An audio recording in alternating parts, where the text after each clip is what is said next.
Education of a Princess by Grand Duchess Maria Pavlovna the Younger is full of fascinating insights behind this member of the Imperial Romanov family.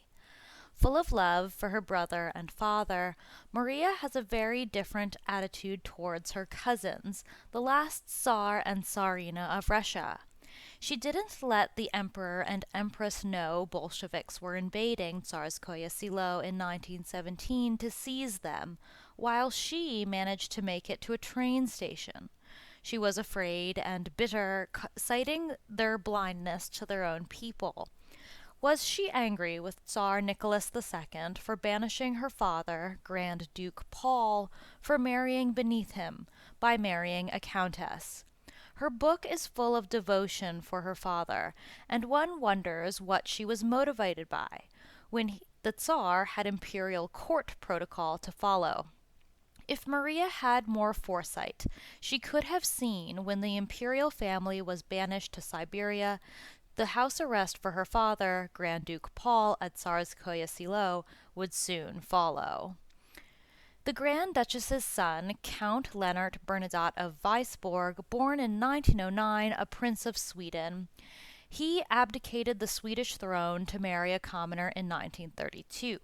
And so he repeated the behavior of his grandfather. Did Maria inspire this behavior? Did she okay it? Was she more influenced by her peasant patients when she served as a Red Cross nurse than her own family? She was certainly impressed by Swedish farmers, each given a bicycle by their government, and contrasted them with the Russian peasants, whose education was disjointed at best. But she also personally convinced the Soviet government that the Romanovs loved Russia and always would in a personal conference at the Winter Palace in 1917. Her first memoir was published in 1930, and so she may have seen her only living son's royal fallout in the future. The passages read in this video make no mention of her son, whom she left behind after her divorce from a prince of Sweden in 1914, returning to Russia, and her beloved brother, Grand Duke Dmitri, whom you can learn about on this channel. She is perhaps one of the only members of the Russian aristocracy invited by the Bolshevik government to head a hospital in Pskov after the 1917 revolution. Arguably, her aunt, Grand Duchess Ella, did more for her than the Empress Alexandra did for her own children by marrying her into a European royal family. And so the Grand Duchess Maria Pavlovna is full of intricacy and somewhat surprising contradictions. The wait was long, but finally out of confusion came order, and the regiment marched from the barrack yard. I followed, driving at a foot pace, the coachman keeping his dappled greys as closely as possible beside Dmitri's squadron. At the railway station, the men were packed into trucks. The train stood on a side track by a goods platform. A few of the officers' wives and myself formed a small group to one side, apart from the hubbub. There was nothing for us to do except to stand there, endlessly smiling, and watch men climb, one after another, into the wagons. Dmitri and the other officers came up to us continually, but in spite of everybody's desire to be cheerful, the conversation lagged. There were awkward silences, lingering glances, hands pressed. The women kept their tears back. The men's eyes shone with a tenderness which they did not try to hide. I kept thinking, this may be the last time I shall ever see him. Leaping to the platform, the trumpeter blew the call of departure. There was a last quick exchange of embraces, kisses, blessings. The officers ran to their carriage and, climbing in, thrust their heads from the windows. The trumpeter blew another signal, then throwing his trumpet upon his back, jumped on the train, already moving. The squadron started on its way to war. I returned for a few days to Tsarskoye Selo. Here, for the first time since my return to Russia, I began to consider my own situation, and for the first time completely realized the loneliness and the difficulty of my position. I had been happy to return to Russia, but because of my youth and inexperience, I had not realized the talk and noise that my divorce would arouse, or the difficulties which, as a young divorced woman, I would encounter. Moreover, everything connected with my childhood seemed now to have ceased to exist. Nothing remained of those years, neither home, family life, nor former friends. Nothing but painful memories. Aunt Ella was absorbed heart and soul in the convent of Martha and Mary, of which she was abbess. In St. Petersburg I hardly knew anyone. At Tsarskoye my father and his wife were so busy organizing their new life in Russia they had no time for me, and Dmitri was at war. I decided to go to war too, as a nurse. To do so, I had first to receive the permission of the Empress. There was no time to lose. I went to Peterhof. Somewhat to my surprise, the Empress granted my request. I immediately moved to St. Petersburg to begin my training. As special training courses for nurses had not yet been opened by the various Red Cross societies, it was arranged that I should take my practical work at one of the city hospitals. I went there every morning, and in the evening attended the lectures of several physicians. As the hospital's only pupil, I received individual attention and learned fast. Princess Helen, sister of the Serbian King Alexander, began plans for a field hospital, the upkeep of which she and the family of her husband intended to take upon themselves. She offered me the chance to go to the front with this unit, and I accepted. Helen's husband was, like Dmitri, an officer of the Horse Guards. We were to be attached to the sector of the front to which this regiment was assigned. That delighted me. The first few days after Dmitri's departure, I had not been so anxious about him. He communicated with me almost daily, and his regiment had not reached the line. But when it became known that the Guards' cavalry had arrived in East Prussia and had gone immediately into action, I was frantic. Even my work at the hospital could not distract me. The ringing of the telephone, the sight of a telegram, frightened me terribly. A telegram was brought to me one morning as I returned from the hospital. With trembling hands I ripped it open and looked first at the signature. It was from Dmitri. That calmed me, but after reading its contents I was horrified. It told of the battle at Kaushin, in which were killed more than half of the officers of the Horse Guards. Dmitri said he was well and safe, but the losses were tremendous. Later that day I received another telegram from him, naming some of his comrades who had been killed or wounded. The two brothers Katkov were among the slain. They had been among the few children who were permitted to play with us in Moscow. A few days later, when the first wounded officers of the Guards reached St. Petersburg, I went with hundreds of others to the hospital. I wanted to see Dmitri's comrades and to talk with them about him. The departure of our unit was set for August 29th. I took my final examinations as a nurse. The doctor who interrogated me had known me since childhood, and in spite of my nervousness and the short period of my studies, I was passed. Mademoiselle Helene was never, I think, so proud of me as at that moment when she handed me the certificate authorizing me to wear the Red Cross on the bib of my apron. I also was happy. I felt I attained to something real. Aunt Ella, to whom I had written of my decision to go to war, approved it and indicated her intention of coming to St. Petersburg to bid me good-bye.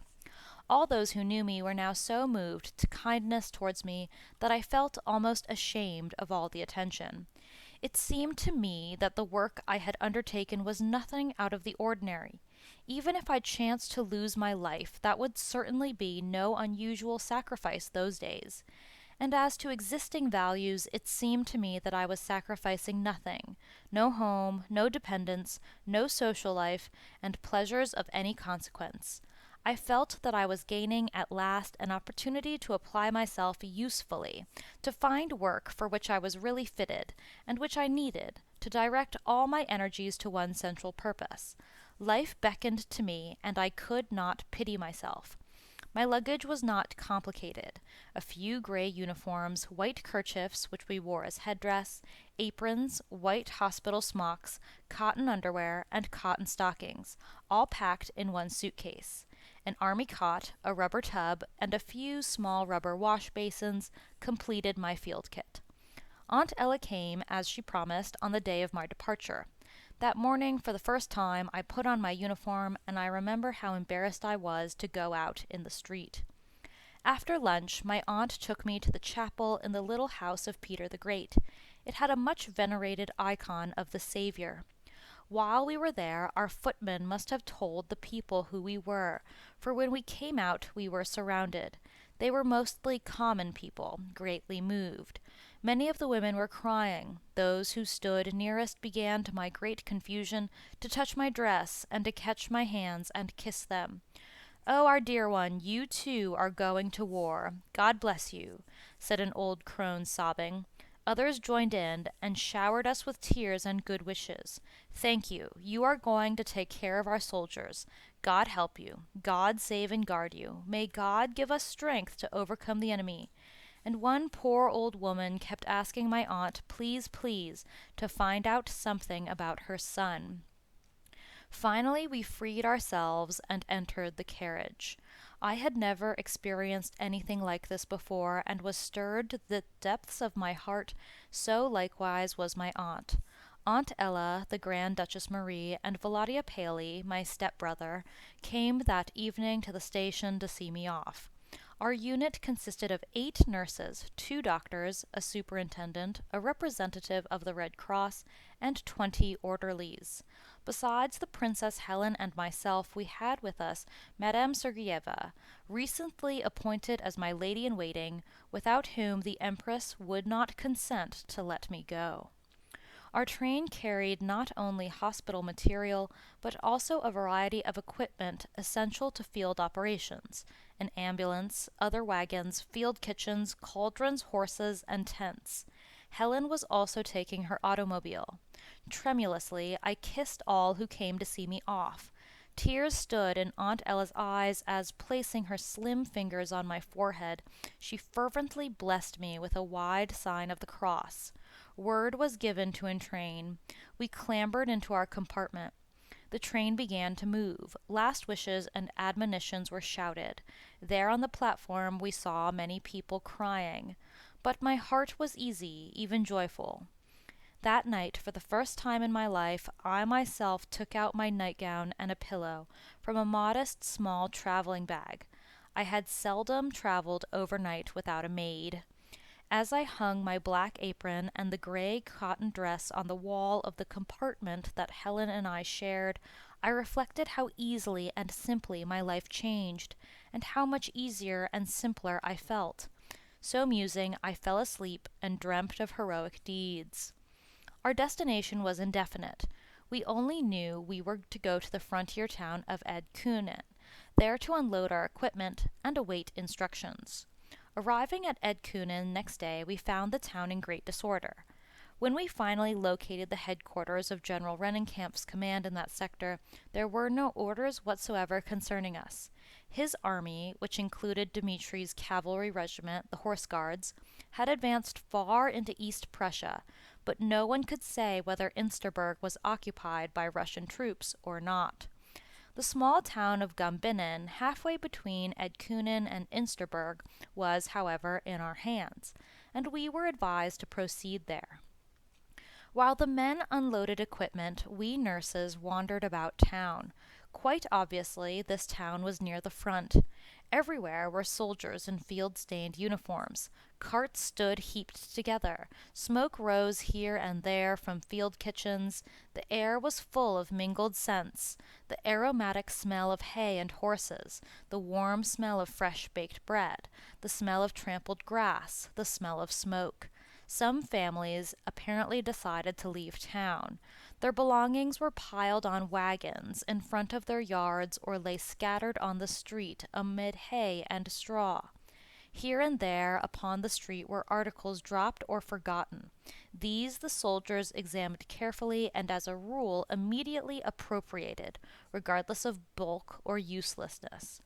I myself picked up a brand new coffee pot, which I proudly showed to my companions as my share of the common plunder. I tucked it under my arm and used it for a long time, always telling its history. When the unloading was finished, Helen, Madame Sergeyeva, and I drove in the car to Gumbinnen, while the unit was to follow in marching order. Upon all this activity, the inhabitants of the town looked disconsolately. I would have much preferred to remain with the personnel and ride with them on wagons, but Helen thought we could drive ahead to Gumbinnen and, if possible, locate a place for the hospital. It was not easy to reach Gumbinnen.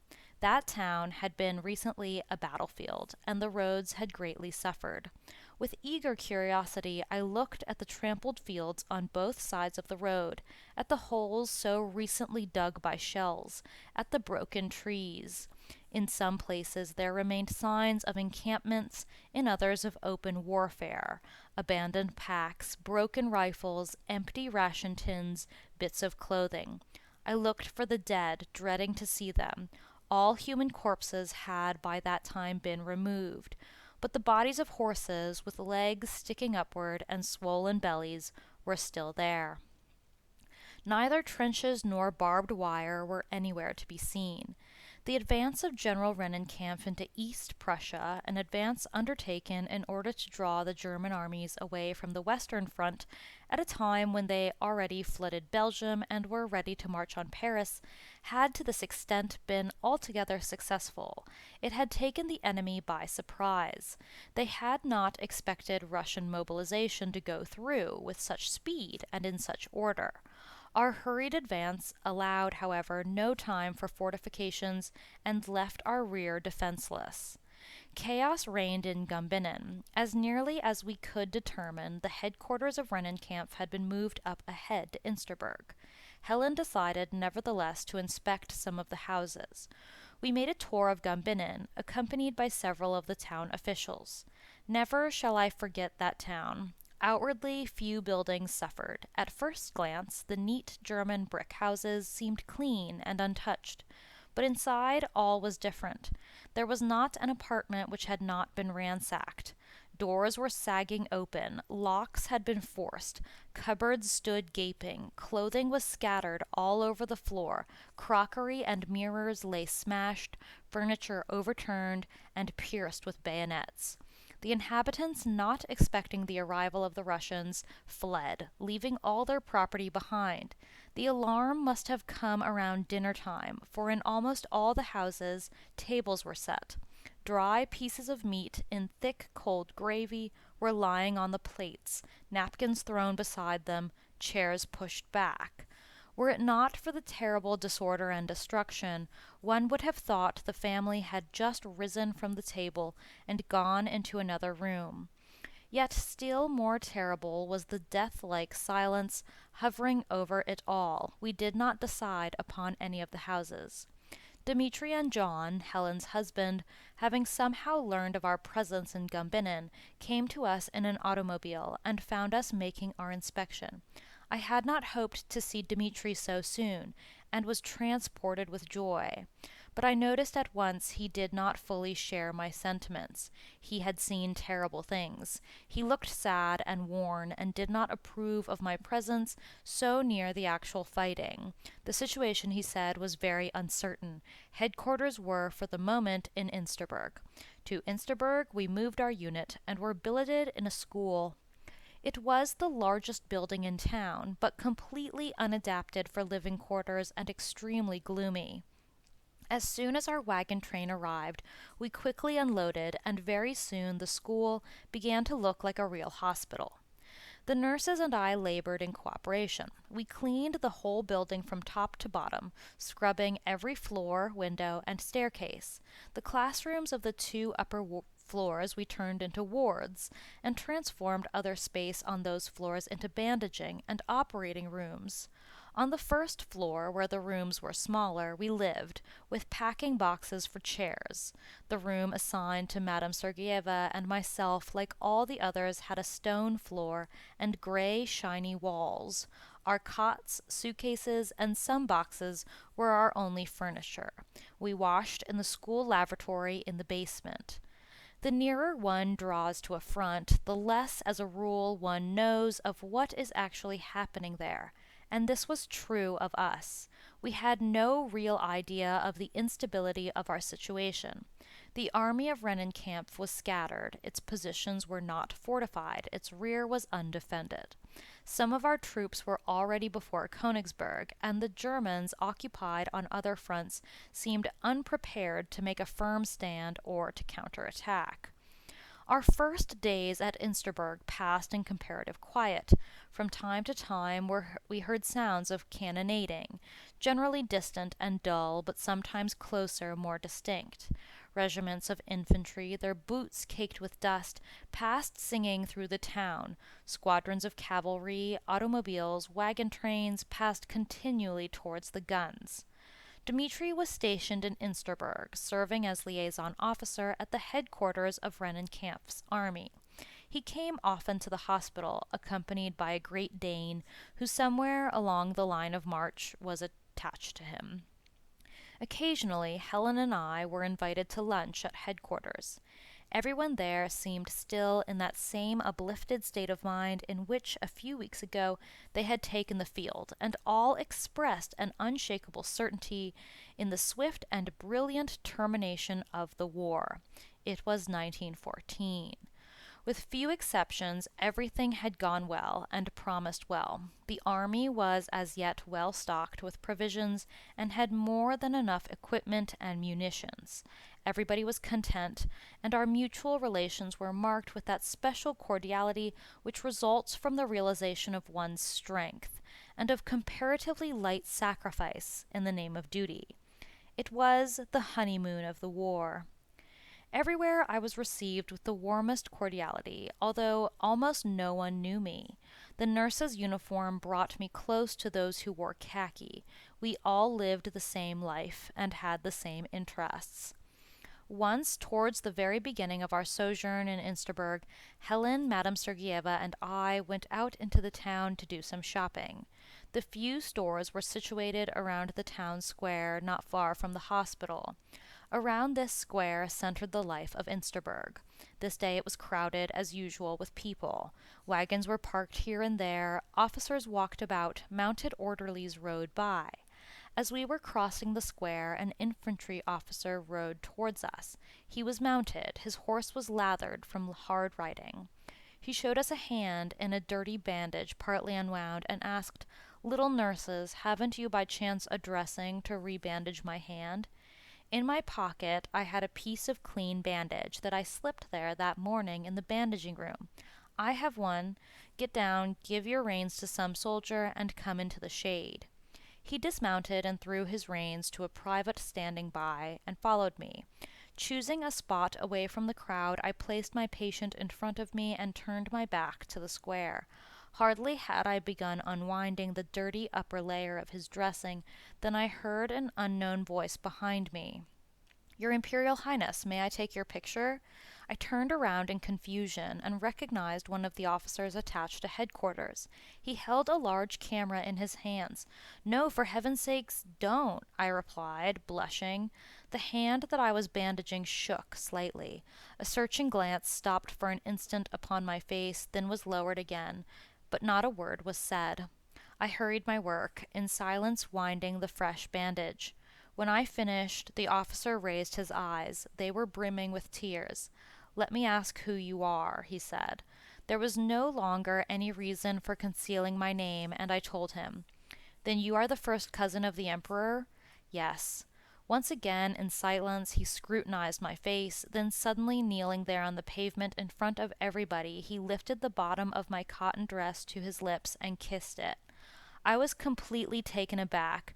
Without looking at him, without saying a word of farewell, I shied away from him and rushed across the street into the store. There I found my companions, who were very much surprised at my agitation. On the way back to the hospital, I was so confused I dared not lift my eyes for fear I might see some witnesses of the recent spectacle. Another time, when I was walking on the street, a farm cart passed me with several officers. By their shoulder straps, I saw they belonged to the Kiev Grenadier Regiment stationed in Moscow, of which at one time my uncle Sergei was honorary colonel. They recognized me at once, stopped their carriage, and rushed to me with expressions of enthusiasm. Is it really true that you are at the front, Your Highness? How wonderful this is! Now we shall fight with greater joy, knowing that you have come to take care of us. I felt they were sincere. For them, the realization that the dangers, hardships, and changing luck of war were shared by a member of the Imperial family had real significance. We were suddenly equals in the face of the trials which had befallen our fatherland. Once we went to find apples. One of the soldiers, a fine, upstanding young sergeant, kept looking at me with a particularly searching glance. It was as if there was something he wished to say to me, but dared not. Finally gathering his courage, he exclaimed, I know you. You are our Grand Duchess Marie from Moscow. I recognized you at once, only I did not trust myself because you are dressed as a nurse. It isn't right for you to drive alone with a nurse here in the country. The enemy is not far enough from here to make that sort of thing safe. Besides, you can't trust the inhabitants. Whether you want it or not, I am going to escort you back to town myself. And in spite of my protests, he rode in with us, joyfully grinning all the way to Insterburg. A few months before, this same sergeant would have stood at attention before me, rigidly saluting. Now, in his manner towards me, there was something good-natured and patronizing, even familiarity, though no trace of impudence, and I was vaguely surprised.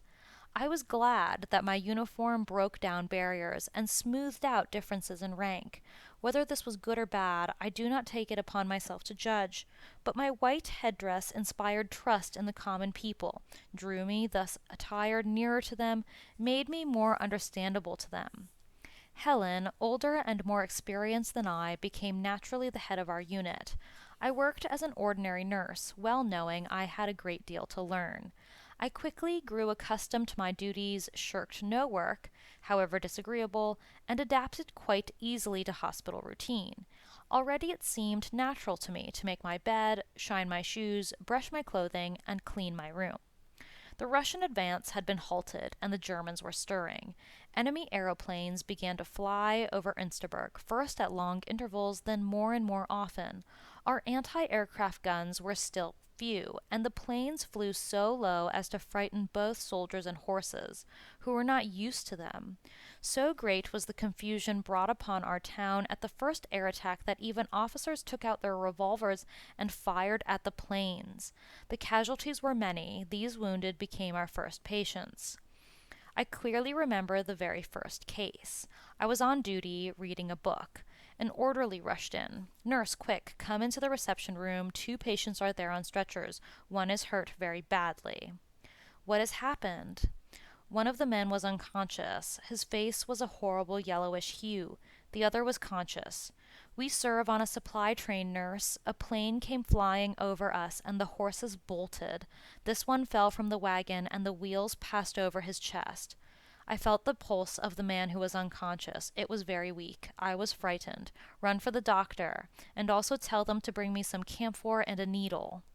The wounded man began to choke, and blood appeared on his lips. I did not know what to do. Unbuttoning his collar, I slipped my arm under his shoulders and lifted him a little.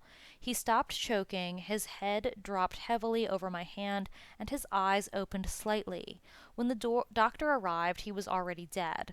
I freed my hand and with great difficulty got to my feet. My knees shook violently. Go drink something, advised the doctor. Scarcely able to move my feet, I walked out of the room. I was shaking all over. It was the first time that I had ever looked upon death face to face.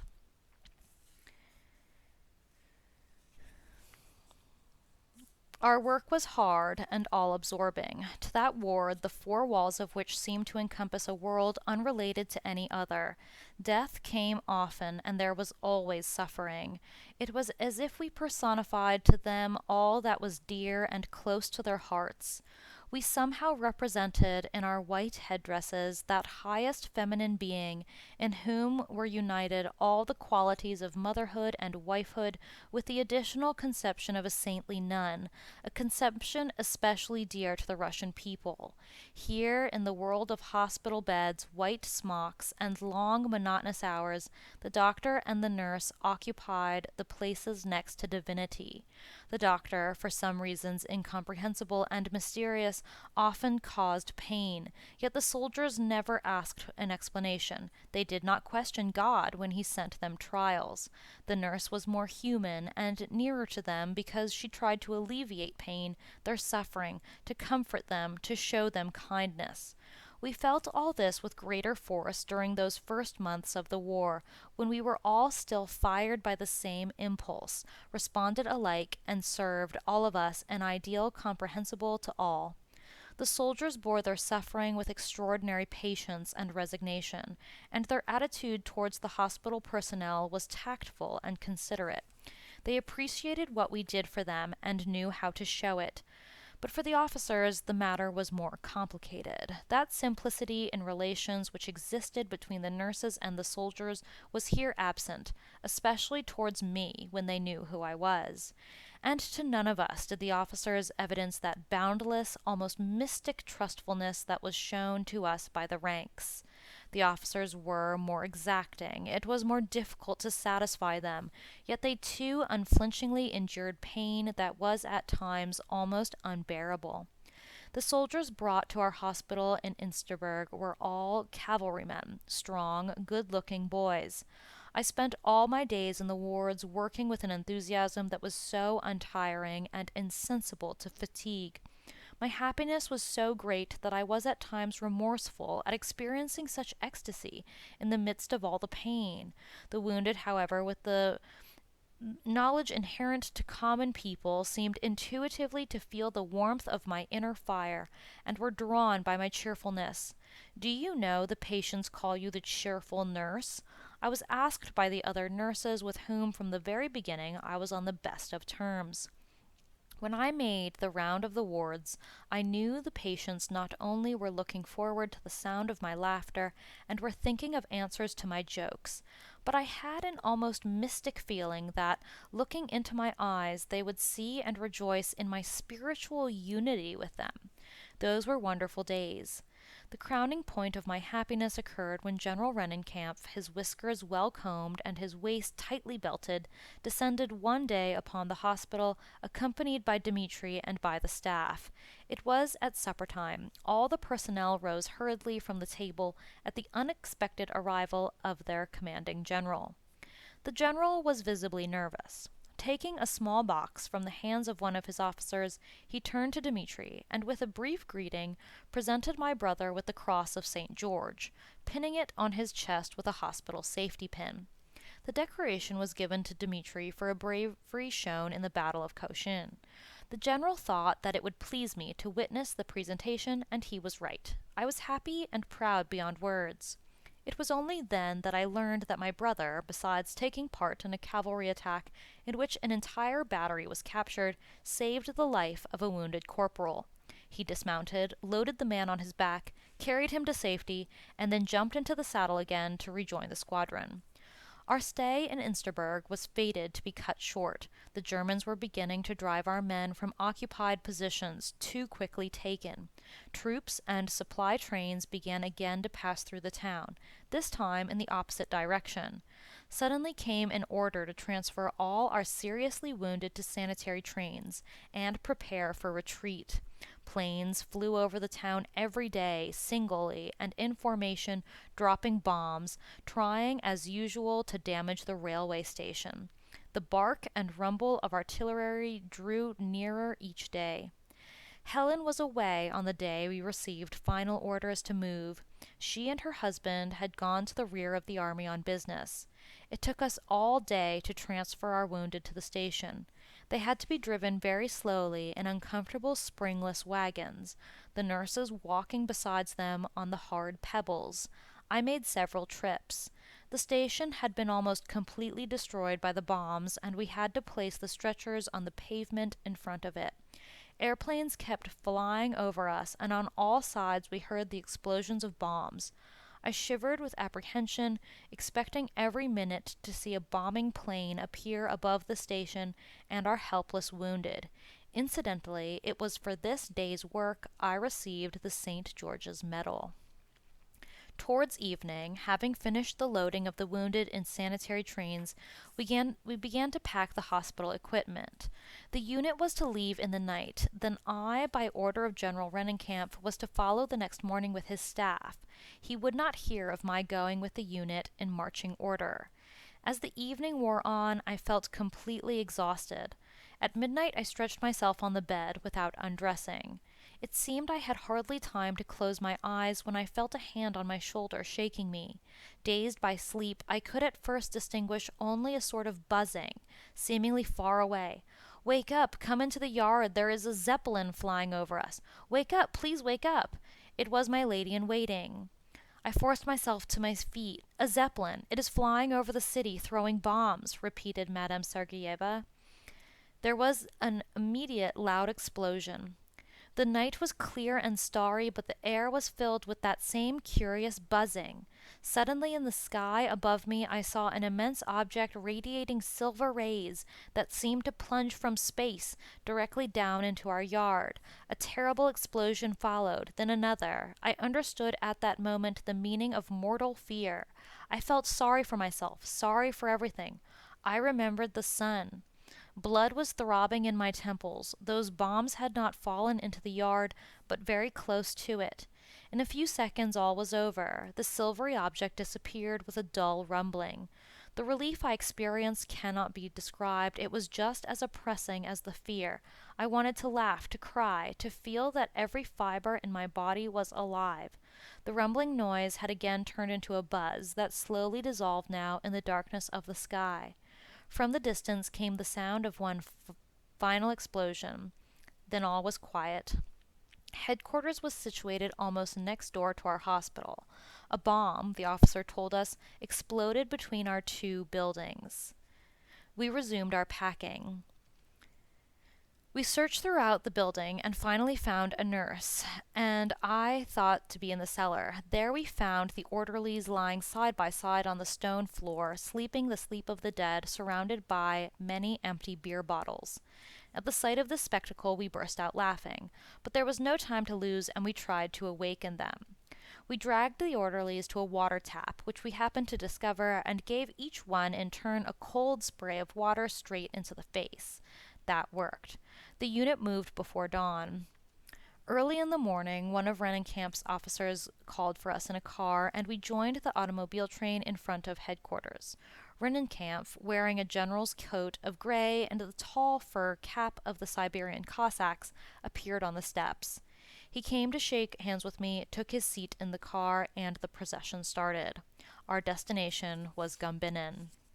Outside the town, the cars stopped. Rennenkampf alighted and came towards us. "Your Highness, there was stationed here a park of artillery and picket line into which the Zeppelin threw a bomb. Would you care to look about?" I jumped out of the car. We climbed over a ditch and walked along the field. The sight that met my eyes was horrible beyond the wildest imagination. I remember it to this day, down to the slightest detail, but I cannot write about it. I had been guarded from a full knowledge of the situation, but did not know how closely we were followed by the enemy. We arrived in Gumbinnen in the evening. The town was dark, quiet, and gloomy. "The general begs you to get ready to leave Gumbinnen without delay," one of Rennenkampf's officers told us when we were undressing with joyful anticipation of deep sleep in real beds. "You are to be taken to Edkunen, and I have been assigned to accompany you." The Germans had begun an outflanking movement. Headquarters did not know whether we were cut out from Edkunen or not. This time the officer did not try to conceal the seriousness of the situation. We were threatened by all kinds of danger, the least of which was being taken prisoners of war. Headlights were too dangerous. We had to feel our way along in complete darkness in the automobile. No one spoke. It may have been because I was so exhausted, but I did not feel the slightest fear. We reached Edkunen without hindrance, but once there we did not know where to go. It was quite impossible to stay at the station, over which remained only part of the roof. In the waiting room, amidst broken and twisted furniture, were soldiers, so tired that they had dropped asleep where they stood. Some of them were sick with dysentery. It was a sad spectacle, and we could be of no assistance. The officer went in search of the station commander, to whom he explained the absolute necessity of getting a carriage and an engine ready to take me to the next flag station. This was done by what means I cannot imagine. Later we spent 2 days stationed in a field, getting our food from the field kitchens of the passing squadrons. It was from officers of our acquaintance in these squadrons that we learned that the personnel of our hospital had been able to escape in time, but our equipment had been left behind, while the French unit, headed by Dr. Cresson, had been taken prisoners. Thus ended the first phase of my war experience. I was sorry to part with the personnel to whom I had grown accustomed, and sorry that my work at the front ended so soon. Without being unfeeling, I can say that I look back to it today as one of the happiest times in my life, a time of real service, and of that allurement which is linked with danger. I returned to St. Petersburg in the middle of September and arranged immediately to begin work at the nursing home of the St. Eugenia chapter of the Red Cross, from which I had graduated. My former unit would now have to renew its equipment. This would disable it for a long while, and I did not wish to wait. Besides, I had been forced to the conclusion that, however inspiring might be my work at the front, my place was not there. My presence on the line caused a great deal of trouble to the authorities and distracted them at crucial times from more important duties. I hated to give up the idea of being near Dmitri, but I saw I must. My Red Cross chapter was organizing a large hospital for work at the rear of the army, and I was appointed head nurse. I spent 3 weeks at the St. Petersburg headquarters of the society, working in the morning in the bandaging room and in the afternoon in the dispensary for the city population. Sometimes I was assigned to nurse a dangerously ill patient or an officer just off the operating table. Whenever I could find time, I attended lectures. The harder I worked, the more I was pleased. By the middle of October 1914, our hospital was ready for departure. It was a large unit, 25 nurses, 5 doctors, a superintendent, 80 orderlies, and it could accommodate 250 wounded, a capacity that later increased to 600. To assist me in my duties as head nurse, I was given an old experienced nurse, a veteran from the days of the Turkish War. The wounded officers who had been in my charge there at St. Petersburg had grown accustomed to me and regretted to see me go. They gave me a dinner on the eve of my departure and presented me with a bouquet of white flowers tied with a large white ribbon. On the ribbon was written in gold letters, "To our beloved nurse, from her wounded officers." They called me that because in the beginning no one knew who I was, and I succeeded in preserving my incognito for a long time, an incognito which I guarded most zealously, and which was disclosed only at the very end, and then through a stupid mistake. By this time, the habit of calling me nurse was so rooted in my patients that they never thought of giving me the other, more complicated name. My new hospital was ordered to Pskov. It went there in marching order, personnel and equipment, and I followed 2 days later. We were assigned to the ecclesiastical school for girls, occupying the lower floor only, while the school continued its activities and tried not to intermix them with ours. I was given a small but cheerful room in the apartment of the directress of the school. I was to spend 2.5 years in that room. The work was already in full swing when I arrived. Wishing to show the personnel, whom I scarcely knew, that I was not afraid to work, I armed myself with a wet rag, tucked up my skirts, and washed and scrubbed floors and furniture together with the rest of them. In a few days everything was ready, and the results were more than satisfactory. Our hospital had the appearance of a real peacetime hospital. We were quite a distance from the front, situated in a small provincial town, the outward life of which was hardly ever disturbed by the war. Nothing ever seemed to happen unexpectedly, and our life drifted on with the life of the town, peacefully, steadily. I was discovering in myself new capacities. First of all, I was now surrounded by a large personnel, composed of a class of people whom in ordinary circumstances I would never have met. It was plain that at the beginning they avoided me, and I did not know how to approach them. I vaguely felt that one awkward word would spoil everything. Yet I must, I knew, establish some sort of equilibrium with them. I was head nurse. This meant I had to assume command over 25 women, see they performed their duties well, defend their interests, look after them in every way. And I had never in my life given an order. On the contrary, I had since childhood been taught submission and obedience. It was easy and perfectly natural for me to carry out orders, but I did not know how to give any. I had been brought up in the spirit of humility, always to believe everybody knew better than I. By purpose and by the accidents of convention, my life had been enclosed in such narrow bounds, my personal initiative thus so far limited, that now, having acquired a certain amount of authority, I did not know how to use it. At first I tried to establish working relations with the personnel. The orders that I was supposed to give were issued by my elderly assistant, Nurse Zandina, who knew all the rules by heart. She possessed inborn tact and lifelong practice, and throughout all her term of service under me she never placed me in an awkward position. A type, rare even in those days, of a simple peasant girl, very young and without any education, she had gone to the Turkish war, animated by the same sentiments that induced Russian women to take the veil.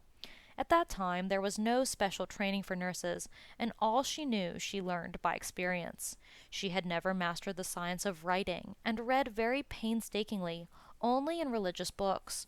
When I knew her she was about 60, and had already retired from work, but at the declaration of war she immediately offered her services. She was absolutely untiring. From morning till night she rushed through the building, always attending to some important business, always arranging something or giving orders. But her favorite occupation was the dressing of the dead. She performed this task with a peculiar enthusiasm, as though it were a special ritual, incomprehensible to others.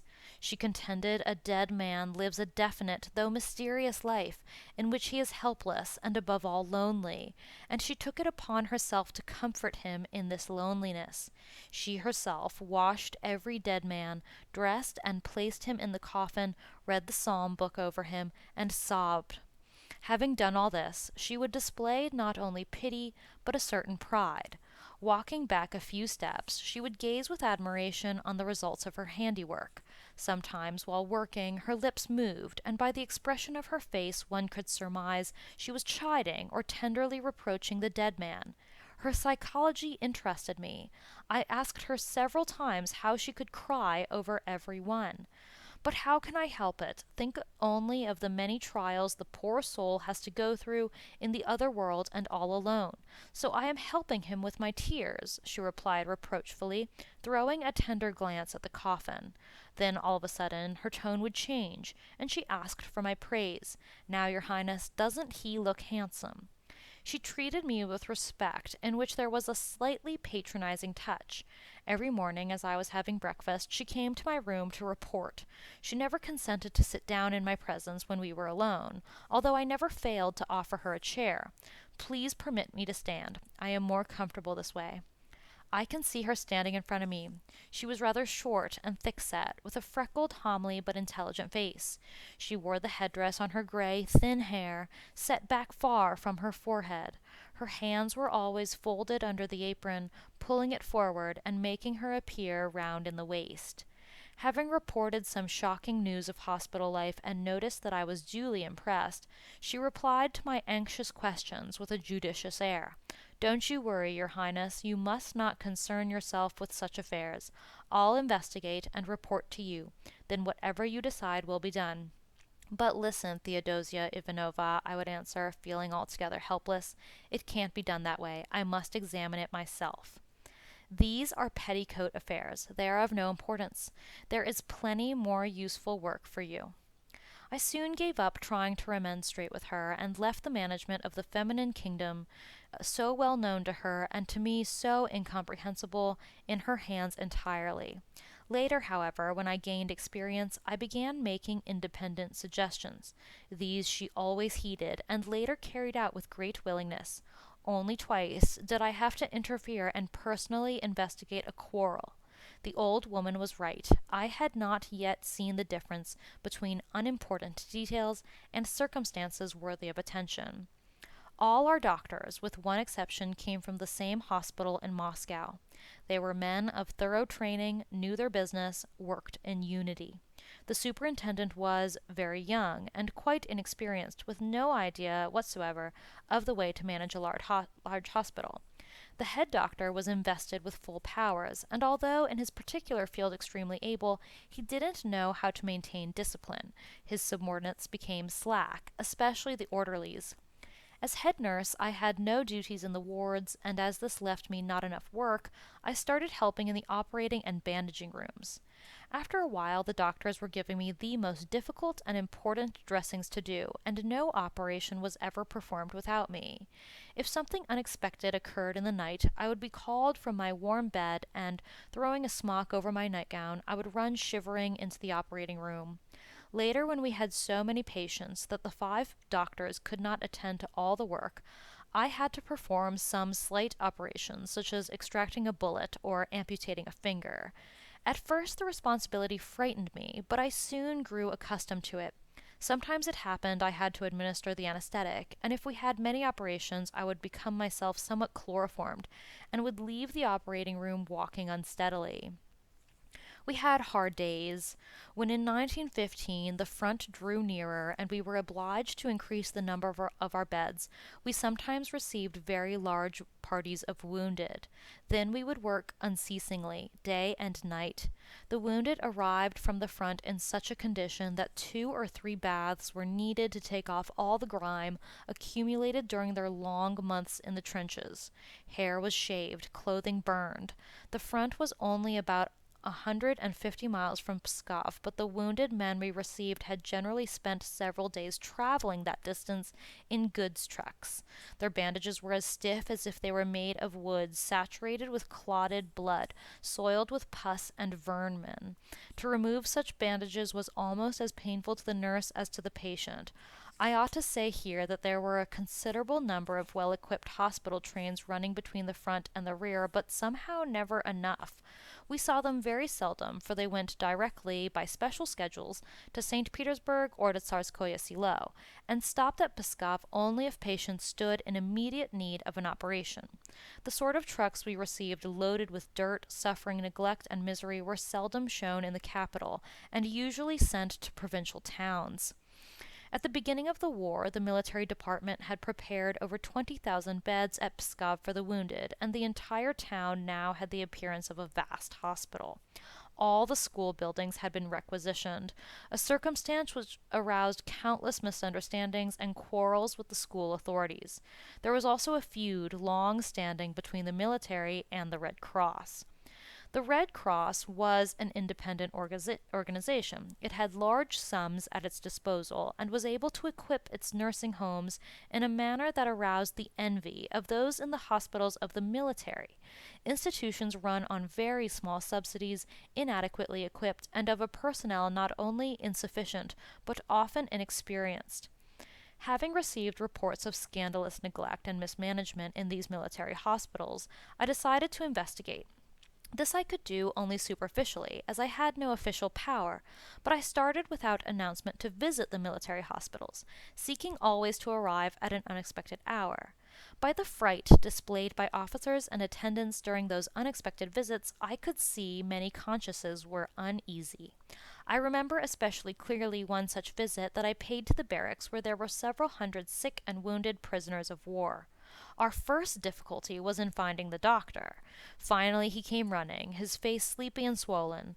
The linen in the wards, as well as the patients themselves, were dirty, and apparently badly fed, for they all looked exhausted and weak. The bandaging room was far from clean. Everything was in such a state of disorder that I found it necessary to overcome my timidity. I sent for the head doctor and scolded him. It was the first time in my life I ever scolded anyone. The head doctor, a gynecologist, was so frightened that he could hardly answer me for stammering. Several such inspections convinced me that the military hospitals needed help, if only with linen and bandaging. I wrote a letter to the Empress, asking her if she could do something for them. It would have been for her an easy matter. She had organized a workshop in the Winter Palace and had there created a storeroom of linen and hospital supplies. But her reply to my suggestion was in no sense encouraging. She hinted I was meddling in what did not concern me, that I would do better to concentrate on my own duties. She had, however, her letter ended, been planning to come to Pskov anyway, and she could then verify the correctness of my account. The Empress did come, but this did not improve the situation in the military hospitals. Late one evening, I think November, the governor of Pskov arrived at the hospital bearing a telegram. He told me that the Empress Alexandra was coming the next morning, but had asked that I not be informed. It was to be a surprise. We nevertheless discussed the detail of the reception and made a schedule of the day, well knowing that such a visit could not be permitted to proceed unplanned. For one thing, she had, because of her bad heart, always to be carried upstairs, and men and chairs had to be provided beforehand. I went to the station to meet the train. The Empress was astonished to see me there and disappointed she had failed to surprise me. She seemed not to realize that such an event as a visit of the Empress of Russia to the city could not pass casually. Directly from the station she drove with me to my hospital and was met by the personnel and the pupils of the ecclesiastical school, headed by their director. The Empress was accompanied by two of her daughters, probably Grand Duchesses Olga and Tatiana, and by Madame Varabova. They were all dressed in nurses' uniforms. The wounded, who had been told beforehand of the Empress's visit, were plainly disconcerted by the sight of these four nurses all dressed exactly alike. Their faces throughout the wards expressed surprise and even some disappointment. It was as if they could not imagine that one of these women was the Tsaritsa. The Empress, who spoke Russian very well, made the round of the wards and talked at length with every patient. I was walking behind her and did not so much listen to words, always the same, as watch faces. No matter how sincerely the Empress sympathized with the men suffering, no matter how she tried to express it, there was something in her that prevented her from communicating her own genuine feelings and from comforting the person she addressed. Although she spoke Russian quite correctly and almost without any foreign accent, the men did not appear to understand her. Her words remained to them distant. They watched her move about the ward with eyes that were anxious and frightened, and their expressions did not change after she approached and spoke. I have many times been present when the Emperor visited hospitals. That was quite different. The Emperor possessed real simplicity and exceptional charm. His entrance seemed immediately to create a special atmosphere, grave yet uplifted. In spite of his small stature, he always seemed taller than anyone else in the room, and he moved from bed to bed with an extraordinary dignity. After he talked with the patients a few minutes, the expression of anxious expectation in their eyes was replaced by one of rapt contentment. His own eyes were gray and luminous. They radiated life and warmth, and established in the person addressed an almost mystic sense of contact. I have often seen patients, after the Emperor walked away from a bed, close their eyes as if to retain his image in complete and blissful beatitude. From my hospital, the Empress made the round of several military hospitals. I accompanied her. She invited me to lunch on her train, and after visiting the local chapter of the Red Cross, left.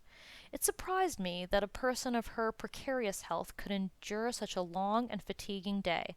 I was so tired myself that, returning to the hospital, I was obliged to lay down. Trifling but entirely characteristic was an incident just before her departure. The city had a large military school of cadets. I knew its director. The older class of cadets, boys of 18 or 20, were graduating and leaving to go soon to the front. The director asked me if the cadets might have the joy of seeing their Empress before they went to war, and I, of course, promised to arrange it when I met her at the station. To my great surprise, the Empress absolutely refused to acquiesce to the request, and none of my arguments were of the least avail. She said she had come to visit the hospitals, not the school of cadets. Placed in an awkward position, I telephoned the director that the Empress was tired and could not come, but as the school building was on our way to the station, he might draw up his boys in front of the building as we passed. He followed my suggestion. The sound of the cadet band reached us when we were still at some distance from the school, and as we drew nearer we could see the straight ranks of the boys, standing at attention. I suggested we stop, just for a second, but she refused. Fortunately, however, the coachman held the horses back, and we drove slowly past the cadets. Her face a spotty red from confusion, the Empress bowed stiffly. She did not, however, guess that I was responsible for this annoyance, so I escaped a chiding. Such conduct, which was, as I have said, representative of the Empress rather than otherwise, at that period of her life, grew, I think, out of an almost fanatical absorption in home affairs that left her no affection or consideration to expend elsewhere. For years before the war she had shut herself within her family circle, and since the birth of the heir to the throne devoted herself wholly to his care. His health, from the first precarious, had not improved with the years. There were days when it seemed all hope must be abandoned. Watching the course of the terrible disease in her son, this poor mother became more and more distracted and lost in a measure her mental equilibrium. Only the most official ceremonies, those which it was impossible to avoid, now took place at court, and these ceremonies were now the only connection of the imperial couple with the outside world. They lived in such seclusion that word to them or from them had to be passed through people often ignorant and sometimes unworthy. Upon the declaration of war, the Empress, like the rest of us, felt the need of participating in the common cause. Her maternal instinct led her to choose as her war work the same which, for other reasons, I chose. She undertook the care of the wounded, or thought she did, forgetting that Russia had thousands of women perfectly able to do this work, while she alone, as Empress, could arouse emotions and inspire loyalties which no one else could. But she had already grown accustomed to looking upon herself only as a mother and a nurse, and having donned a nurse's uniform, she worked in a hospital at Tsarskoye Selo, unconscious of the larger encouragement that was daily becoming more necessary to Russia as a whole. She came to Pskov to visit hospitals as a nurse. She had no time to see healthy youths eager to give their lives for the sake of their fatherland and their Tsar, her husband. I do not mean to speak unkindly, nor to dwell on these small but ultimate tragic deficiencies of an unfortunate woman. I must own that her attitude towards the other feminine members of the royal family who showed any initiative or independence bore a kind of unavowed jealousy. The restrictions she placed upon us sometimes descended to rather absurd trivialities. Once, when paying her a visit in the Alexander Palace, I spoke of the diversion I found in skiing on occasional Sunday afternoons. The Empress disapproved and asked me in the future not to repeat such excursions. I was head nurse at a hospital. Very well, then, let my interests and activities end there. Such incidents, while trivial, express, I think, something of that increasing inner rigidity and that fading sense of proportion, which in this unhappy mother, who chanced also to be Empress of all Russia, could not but sway the judgments of her husband, the Emperor, and through him send forth undercurrents of incalculable effect on history.